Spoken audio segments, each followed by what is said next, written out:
Assalamualaikum warahmatullahi wabarakatuh. Bismillah walhamdulillah, salatu wassalamu ala rasulillah Sayyidina maulana Muhammad ibn Abdullah wa ala alihi wa sahbihi wa man walah wa la hawla wa la quwata illa billah. Subhanallah, alhamdulillah, wa la ilaha illallah, Allahu akbar, wa la hawla wa la quwata illa billahil aliyyil azim. Kutiba au yuktabu abadal abidin wa dahrad dahirin. Subhanaka la ilma lana illa ma 'allamtana innaka antal alimul hakim. Nawaina ta'alluma wa ta'lim wan naf'a wal intifa' wal mudzakarata wa tadhkir wal ifadata wal istifadah wal hatha 'ala tamassuki bi kitabillahi wa sunnati rasulih والدعاء إلى الهدى والدلالة على الخير ابتغاء وجه الله ومرضاته وقربه وثوابه سبحانه وتعالى. قال المصنف رحمه الله ونفعنا به وبعلومه وعلومكم وعلوم سائر الصالحين آمين. إلى أن قال وإن كان لك والدان فأداب الولد مع الوالدين أن يسمع كلامهما ويقوم لقيامهما ويمتثل لأمرهما ولا يمشي أمامهما ولا يرفع صوته فوق أصواتهما ويلبي دعوتهما ويحرص على مرضاتهما ويخفض لهما جناح الذل ولا يمن عليهما بالبر لهما ولا بالقيام لأمرهما ولا ينظر إليهما شزرا ولا يقطب وجهه في وجههما ولا يسافر إلا بإذنهما. Melanjutkan dari pembahasan yang lalu.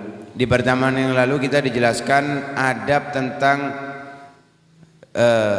pelajar santri kepada guru, kepada para ulama. Kali ini kita akan membahas tentang adab anak kepada kedua orang tua.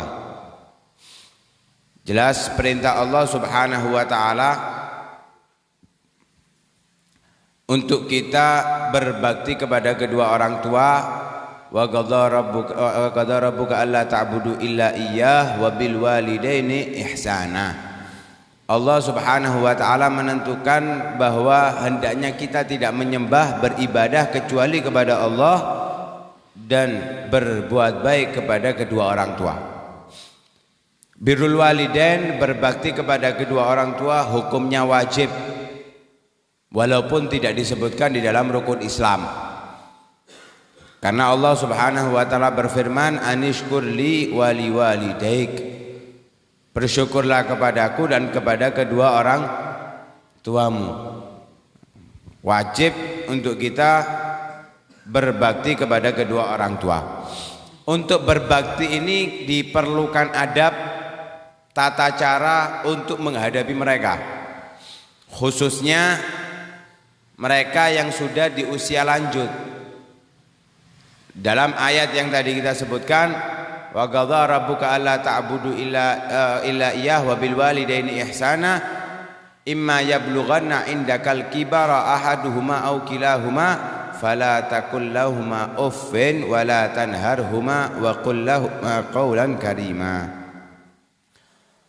Apalagi kalau mereka sudah usia lanjut, maka jangan sesekali kita mengatakan moh atau kata-kata penolakan untuk kedua orang tua atau salah satunya yang mereka sudah usia lanjut, tapi katakan kepada mereka dengan kata-kata yang lembut, yang indah, yang menyenangkan hati mereka. Karena itu perlu adab di dalam menghadapi orang tua bagi kita yang masih memiliki orang tua. Adapun yang orang tuanya sudah meninggal, hanya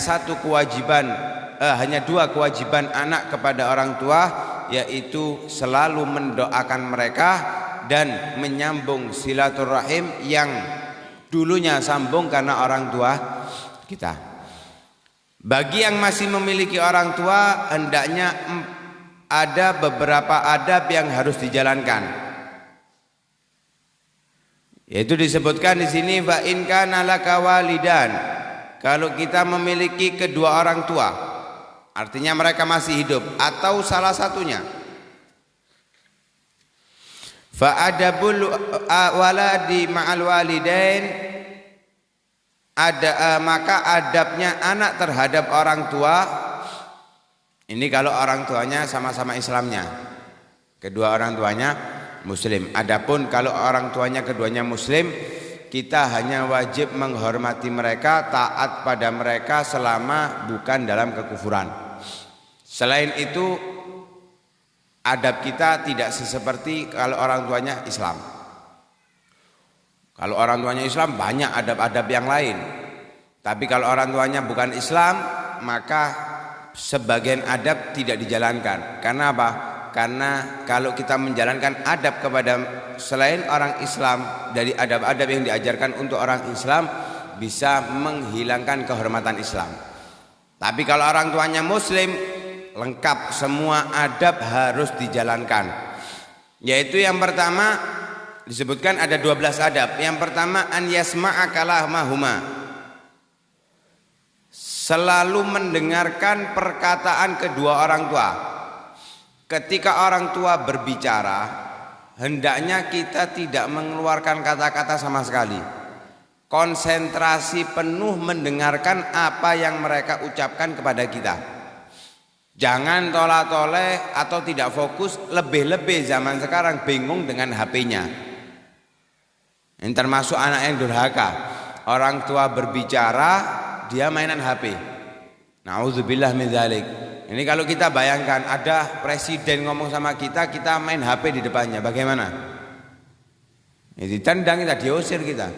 Nah, ini orang tua yang menjadi wujudnya, penyebab wujudnya dia di atas dunia, kok malah nggak dihargai, nggak dihormati. Hendaknya ketika orang tua berbicara, hendaknya kita mendengarkannya. Wajib bagi kita mendengarkannya, bahkan walaupun itu cacian untuk kita. Mencaci kita, mengolok-olok kita, menghina kita, bahkan kita tidak boleh menjawab sama sekali. Kita hanya wajib mendengarkan walaupun mencaci. Terlebih lagi kalau itu nasihat. Lah anak zaman sekarang kan dibalik. Nasihat yang diberikan oleh orang tua nggak didengarkan, malah diacuhkan. Yang lebih parah lagi dijawab, dibantah. Orang tuanya misalkan, memang kadang salahnya orang tua, tapi tetap anak tidak boleh berbuat seperti itu. Misal orang tuanya memerintahkan, nak berangkat atau pengajian, bapak gak berangkat ngono. Nah ini kan sering terjadi seperti itu. Nak berangkat ke masjid, oh ngongkon tapi gak berangkat. Loh, ini banyak terjadi seperti itu. Lah harusnya si anak ketika mendengar orang tuanya berkata, hendaknya dia mendengarkan tanpa menjawab apapun. Itu kewajiban anak kepada orang tua. Itu yang pertama. Yang kedua, an yaquma liqiyamihima, berdiri apabila mereka berdiri. Jadi ketika kita duduk bersama mereka misalkan, kemudian mereka berdiri, hendaknya kita berdiri. Sebagaimana itu kita lakukan kepada guru, kepada para ulama, pada kiai, para habaib, juga itu kita lakukan kepada kedua orang tua kita. Yang disayangkan, terkadang memuliakan ulama, orang tuanya nggak dimuliakan. Memuliakan para ulama, para wali, bahkan tidak memuliakan orang tuanya. Sebagai contoh, ziarah wali songo, wali limo, wali 7 dan sebagainya. Dia lakukan mungkin setahun 2 kali 3 kali. Kalau ditanya kapan ziarah kepada orang tuanya, katerioyo atau habis hari raya, setahun sekali.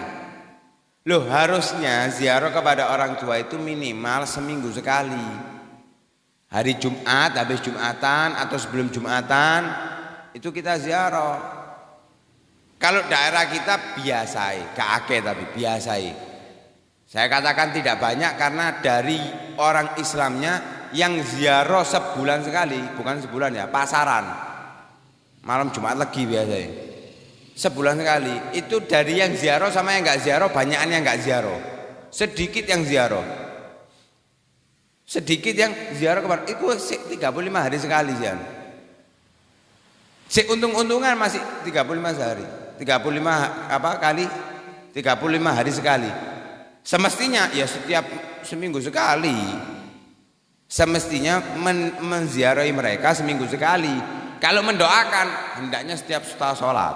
Lah ini banyak orang bingung wali songo, engko wali limo, nyelengi gak karu-karuan tapi wong tua nih gak tahu diziarahi. Nah ini keliru.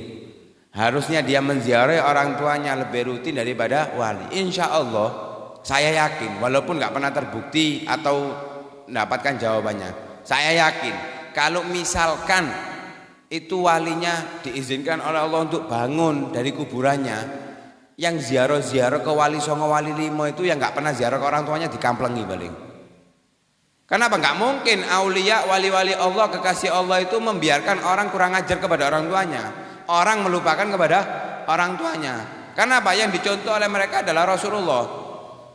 Salah satu sahabat keluar dari rumahnya membuat orang tuanya nangis untuk perang. Apa yang dilakukan oleh Rasulullah? Kembali kepada orang tuamu fafihima fajahid. Berjihadlah di dalam kedua orang tua kamu. Disuruh pulang oleh Rasulullah. Ini mau perang padahal. Loh apalagi ziarah. Ziarah dulu orang tua kita, baru kita ziarah kepada para aulia Allah Subhanahu wa taala. Yang ketiga, wa yamtathil li amrihima, selalu mematuhi perintah kedua orang tua. Apapun yang diperintahkan kedua orang tua atau salah satu dari orang tua kita yang masih ada, walaupun perintah itu membahayakan diri kita, membahayakan nyawa kita, harus kita lakukan. Selama perintah tersebut bukan bentuknya maksiat kepada Allah Subhanahu wa taala. Selama bukan maksiat, apapun perintah yang diperintahkan orang tua kepada kita harus kita jalankan, walaupun itu membahayakan kita. Contoh, kita lagi darah tinggi, atau asam urat misalkan, pas kumat parah, orang tua memerintahkan kita untuk membelikan makanan atau apapun. Itu kan kalau kita berkendara bahaya diri kita. Ya lek gak moro drop. Ya lek moro gak kram sikile gak iso gerak. Tangannya gak bisa gerak misalkan. Kan membahayakan nyawa. Lah ini saat-saat seperti itu tetap wajib untuk mentaati perintah orang tua. Selama orang tua tidak memerintahkan dalam kemaksiatan. Adapun kalau orang tua memerintahkan dalam kemaksiatan, tidak wajib bagi kita, bahkan dilarang kita untuk mematuhinya. Karena itu disebutkan la ta'ata li makhluqin fi ma'siyatil khaliq. Tidak boleh patuh kepada makhluk siapapun dia kalau itu bentuknya maksiat kepada Allah Subhanahu wa taala. Siapapun dia. Kalau dia itu makhluk memerintahkan kita untuk bermaksiat kepada Allah, maka wajib kita untuk tidak mentaatinya. Wajib kita untuk menentangnya, walaupun itu orang tua kita. Contoh, orang tuanya memerintahkan kita membelikan ganja. Orang tuanya memberikan minuman keras. Memerintahkan membelikan untuk sabu-sabu. Enggak wajib kita untuk taat, bahkan kita tentang kalau bisa. Lek rokok Ustaz, ya apa misalnya rokok, ngongkon tuku rokok, nggak tergantung. Lek anake nganggep rokok iku haram ya gak usah ditukono. Loh, gak berbakti, kurang ajar kowe ngongkon tuku wong tuane tuku gak berangkat. Gak apa-apa, menurut dia kan haram. Jadi misalnya bapake rokok, anake gak rokokan ngongkon tuku rokok, salah. Gak durhaka itu. Kalau menurut anaknya haram loh ya. Kalau menurut anaknya haram, lek podo ngomong makruh ya apa berarti podo rokokane berarti.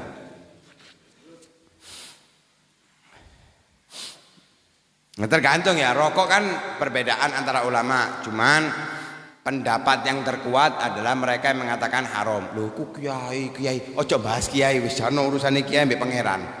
Kiai itu tidak semuanya harus kita ikuti. Tidak semuanya bisa kita ikuti. Sebagaimana di pertemuan yang lalu kita sampaikan. yang sesuai dengan ajaran Rasulullah kita ikuti, apa yang mereka katakan, apa yang mereka lakukan. Adapun yang tidak sama dengan yang dilakukan oleh Rasulullah nggak perlu kita ikuti. Bukan berarti kita hina, bukan berarti kita hinakan dia, kita caci maki dia, enggak. Cuman tidak kita ikuti, itu saja. Kalau mereka mengikuti jejaknya Rasulullah, ajarannya Rasulullah, apa yang mereka katakan, apa yang mereka lakukan, ikuti. Selama sama dengan apa yang dilakukan oleh Rasulullah Shallallahu Alaihi Wasallam. Ini menurut pendapat yang kuat, hukum merokok adalah haram.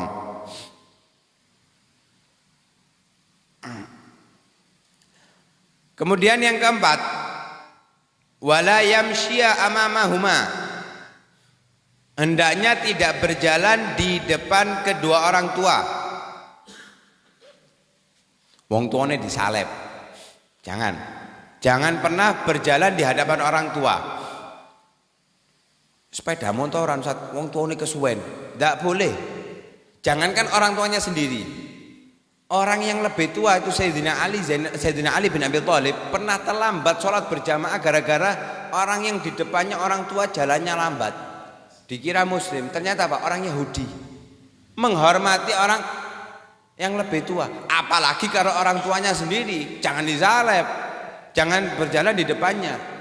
Minimal itu kita sejajar, jalan di sampingnya. Kalau bisa kita jalan di belakangnya, jangan jalan di depan orang tua.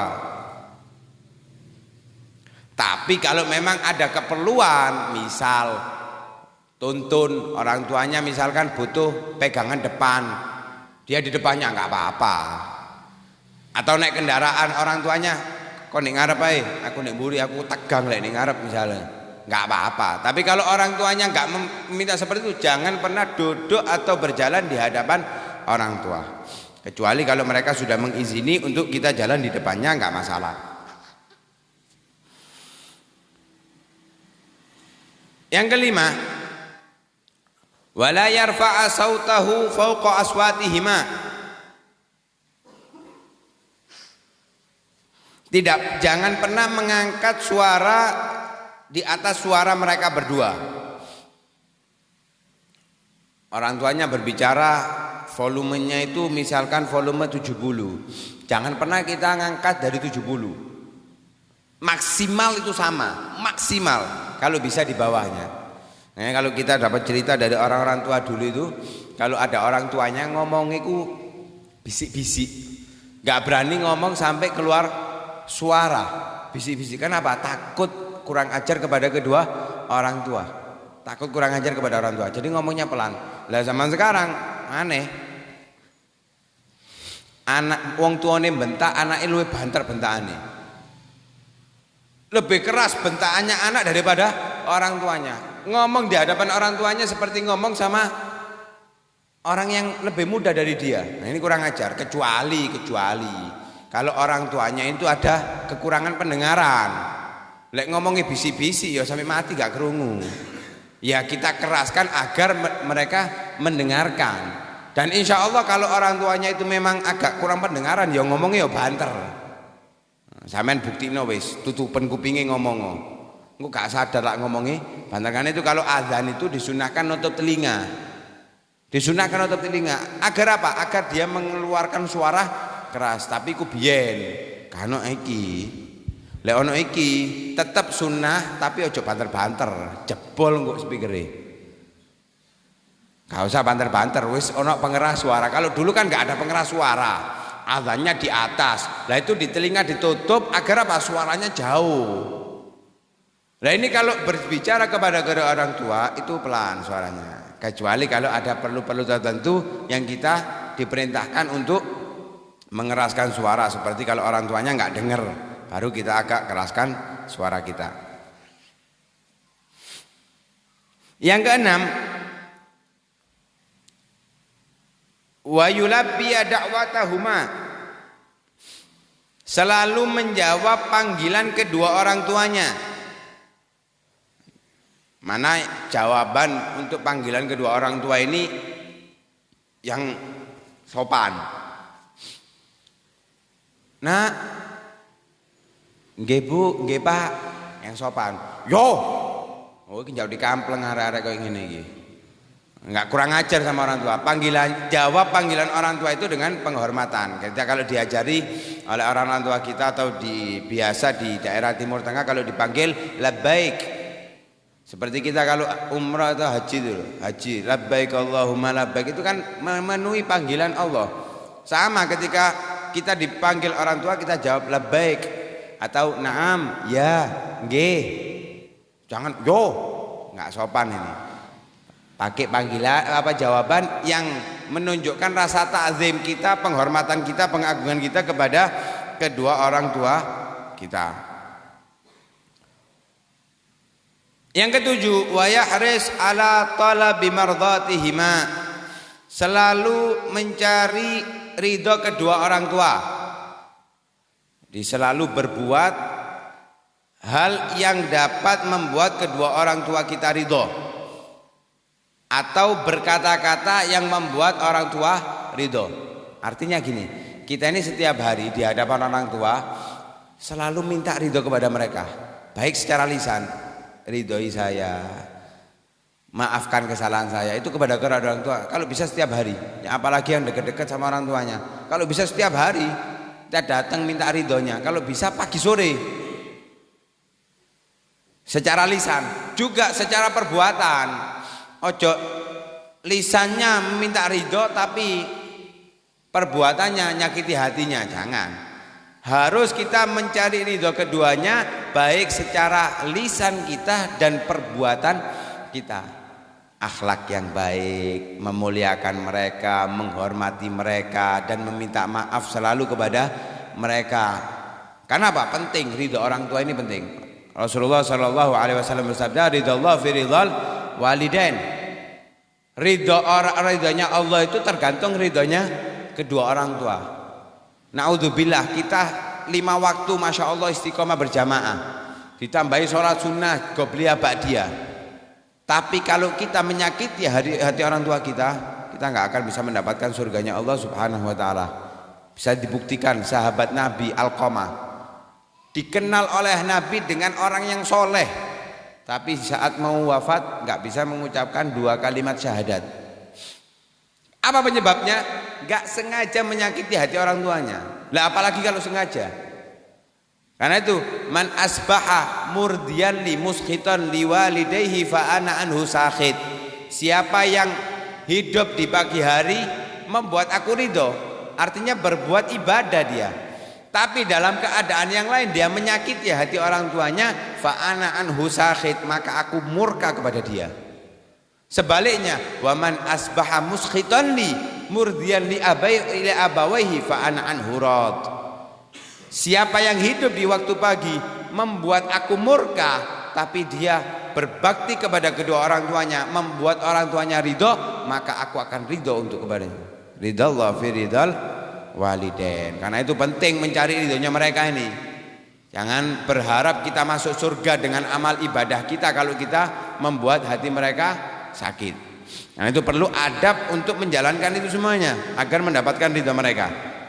Jadi kalau bisa setiap hari kita minta maaf, minta ridho kepada mereka, minta doa kepada mereka, dan kita berbuat baik kepada mereka. Yang ke-8, wa yakhfid lahuma janahadz-dzul. Selalu merendahkan sayap kita. Maksudnya selalu tawadhu, lemah lembut kepada mereka, membantu mereka, memberi makan mereka dengan tangan kita kalau mereka nggak mampu. Dan yang paling penting lebih mengedepankan mereka berdua daripada diri kita dan anak-anak kita, apalagi istri kita. Harus bagi anak laki-laki, kita nggak bahas perempuan, kita bahas anak laki-laki. Karena kalau perempuan dia sudah menikah, kewajiban satu-satunya kepada suami, nggak ada lagi sudah. Selain Allah dan Rasulnya, kewajibannya adalah patuh kepada suami, walaupun itu melanggar orang tuanya. Tapi kalau anak laki-laki, selama apapun, sebesar apapun dia, sehebat apapun dia, harus lebih mengutamakan orang tuanya daripada dirinya, anaknya, terlebih istrinya. Dirinya sendiri harus ngalah kalau dengan orang tua. Orang tua itu harus dinomorsatukan bagi seorang anak laki-laki. Lah zaman sekarang aneh ini. Ini gambaran. Anaknya sakit, orang tuanya sakit. Kira-kira dia lebih mengedepankan anaknya dulu apa orang tuanya dulu? Kalau orang zaman sekarang, bingung anaknya. Sing dibingungi anaknya. Padahal anak ini kalau mati dia celengan bagi kita. Tapi kalau orang tua mati dalam keadaan kita tidak berbakti kepada mereka, neraka tempat kita. Maka itu kita harus lebih mengedepankan kedua orang tua. Mereka menjadi penyebab kita dan anak-anak kita. Kok malah kita mendahulukan anak kita? Kalau nggak ada beliau, kita nggak hidup. Apalagi anak kita. Kok masih kita mendahulukan, terlebih istri kita, yang mana bukan darah daging kita, bukan penyebab wujudnya kita. Maka harus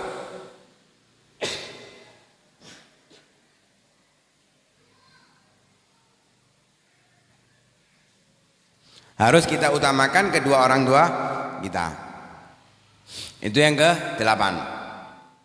Yang ke-9, wala yamunna alaihima bil birri wala bil qiyami li amrihima. Jangan pernah mengungkit-ungkit kepada kedua orang tua dengan perbuatan baik kita dan apa yang kita lakukan untuk keduanya. Tugas-tugas orang tua atau perbuatan baik kita kepada orang tua jangan pernah kita ungkit. Kenapa? Kalau kita ungkit kebaikan kita kepada orang tua, misal diungkit balik sama orang tua, apa yang bisa kita balas kepada mereka?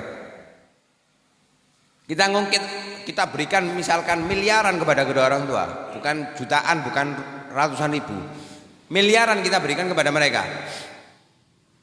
Waktu 80% waktu kita kepada mereka. Jangan pernah sesekali kita ngungkit kebaikan kita kepada mereka. Kenapa? Nggak sebanding, apalagi dengan ibu, dengan satu pembukaan dalam 10 pembukaan saat melahirkan. Kita dilahirkan itu ada 10 pembukaan. Satu pembukaan itu rasa sakitnya nggak bisa dibeli dengan miliaran bahkan triliunan. Harta yang bisa kita berikan nggak bisa dibeli.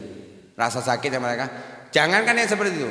Diceritakan ada seseorang yang ingin membalas baktinya kebaikan orang tuanya kepada dia. Dengan cara apa? Gendong dari Yaman ke Mekah, haji, tawaf, ziarah ke Madinah, balik ke Yaman lagi, digendong. Digendong terus loh ini. Selalu digendong, enggak turun dari pundaknya anak. Katanya, apakah itu sudah cukup untuk mengganti kebaikan orang tua kepadaku? Katanya Nabi, gak bisa sama sekali walaupun itu hanya satu pembukaannya saja. Bayangkan, jalan dari Yaman gendong sampai Mekah, haji, perbuatan haji semua dilakukan, kemudian ziarah ke Madinah, balik ke Yaman lagi. Kira-kira ini, jangan jauh-jauh dari Yaman ke Mekah. Kita gendong dari sini ke Mojokerto gak ono. Gak ada sejarahnya anak gendong orang tua dari sini sampai Mojokerto. Dan gak mungkin kita mampu. Gak mungkin sama sekali kita akan mampu. Lah apalagi dengan memberikan uang. Uang itu masih mudah, masih gampang daripada gendong sini ke Mojokerto. Itu gak bisa membalas kedua orang tua. Karena itu gak pantas kita untuk mengungkit-ungkit kebaikan kita kepada mereka. Kenapa? Itu sedikit balas budi kita kepada mereka. Sedikit balas budi kita kepada mereka.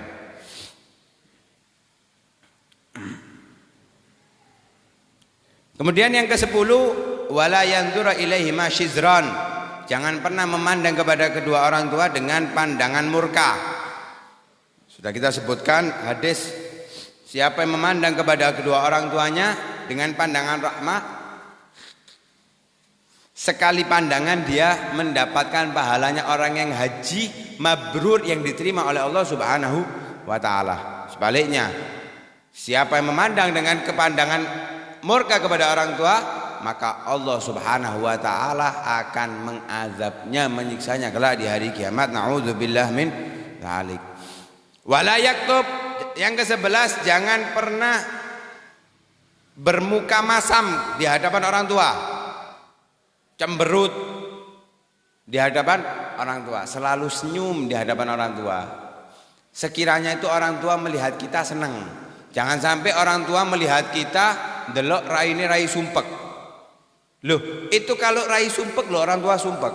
Apa maneh lek raine ngedikno? Apa ngedikno basa nang ngene? Mencekno, gregetno. Membuat hati mereka sakit. Nah itu enggak pantas untuk kita lakukan di hadapan mereka. Selalulah berseri-seri di hadapan kedua orang tua. Kemudian yang terakhir, yang ke-12, wala yusafir illa biidznihima. Janganlah bepergian kecuali mendapatkan izin keduanya. Ini bepergian yang disebutkan maksudnya adalah untuk jihad. Kita boleh jihad kalau orang tua mengizini kita. Untuk haji, kita boleh haji kalau orang tua mengizini kita.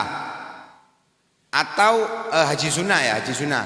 Atau ziarah kepada para nabi, para aulia. Bepergian untuk perdagangan, maka kita tidak boleh keluar kecuali dengan izin keduanya. Adapun bepergian untuk mencari ilmu yang wajib untuk kita ketahui, walaupun mereka tidak mengizini, wajib bagi kita untuk mencarinya. Misal nggak ada ustadz di sekitar sini, adanya di Mojokerto kota. Orang tuanya ngelarang, enggak usah metu. Padahal dia belum tahu cara sholatnya, sholat yang dia lakukan ini sah atau enggak. Dia butuh ilmunya. Wajib bagi dia untuk berangkat. Loh, ini melanggar orang tua durhaka? Tidak. Nah, ini wajib untuk diketahui. Tapi adapun ibadah seperti jihad atau haji sunnah, maka tidak boleh kita berangkat kecuali melalui izin kedua orang tua. Sebagaimana tadi saya ceritakan, ada sahabat yang membuat orang tuanya nangis karena tidak diizinkan untuk perang. Dia bangga datang kepada Rasulullah, dia datang dengan membuat nangis kedua orang tuanya. Rasulullah memerintahkan dia pulang. Fafihima fajahid, maka kepada keduanya kamu berjihadlah. Karena itu mudah-mudahan tadi dijadikan oleh Allah Subhanahu wa taala anak-anak yang berbakti kepada kedua orang tua. Semoga adab yang kita ketahui bisa kita praktekkan di hadapan orang tua kita, dan mudah-mudahan apa yang kita lakukan pahalanya diberikan kepada orang tua kita juga. Amin amin ya rabbal alamin. Sallallahu ala sayyidina Muhammadin wa ala alihi wasallam. Alhamdulillahirabbil alamin.